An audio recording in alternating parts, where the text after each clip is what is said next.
স্বচ্ছ পুরুলিয়া সুস্থ জীবন সন্ধ্যা প্রচার অভিযানে সাঁওতালি গ্রামের উচ্ছ্বাস।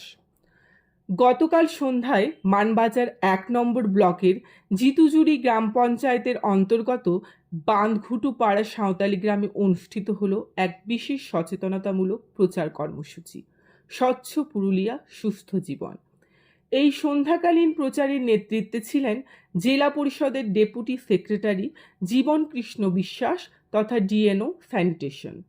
তার সঙ্গে উপস্থিত ছিলেন মানবাজার ১ নম্বর ব্লকের বিডিও দেবাশিস ধর, যুগ্ম বিডিও ধনঞ্জয় কুমার এবং স্থানীয় গ্রাম পঞ্চায়েত টিম।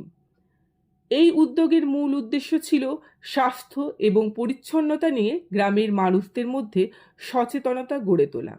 আলোচনার মূল বিষয়গুলি ছিল শৌচাগারের প্রয়োজনীয়তা, পাড়ায় কঠিন বর্জ্য ও প্লাস্টিক ব্যবস্থাপনা, স্যানিটারি ন্যাপকিন ব্যবহারের উপকারিতা, রাজ্য সরকারের বিভিন্ন জনকল্যাণমূলক প্রকল্পের তথ্য এবং দৃষ্টিনন্দন পরিচ্ছন্ন গ্রামের ভাবনা। এই অনুষ্ঠানে উপস্থিত সকলেই স্বচ্ছ নির্মল পুরুলিয়া গড়ার শপথ গ্রহণ করেন।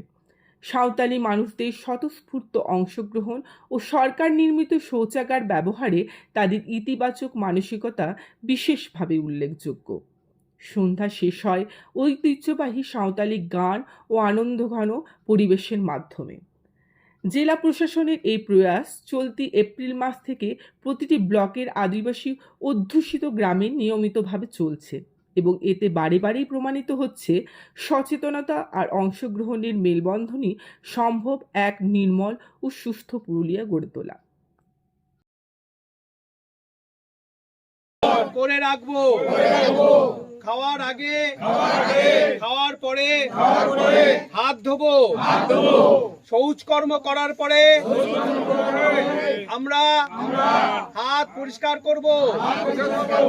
আমরা সকলে বাঁধঘুটু পাড়ার বাসিন্দারা এই মর্মে শপথ করছি, আমরা মাঠে ঘাটে শৌচকর্ম করব না। পরিবেশ বান্ধবদের মাধ্যমে আমরা আমাদের বাড়ির সমস্ত নোংরা আবর্জনা আমাদের SWM ইউনিটে পাঠাবো। আমাদের গ্রামকে স্বচ্ছ সুন্দর গ্রাম রূপে পরিণত করব।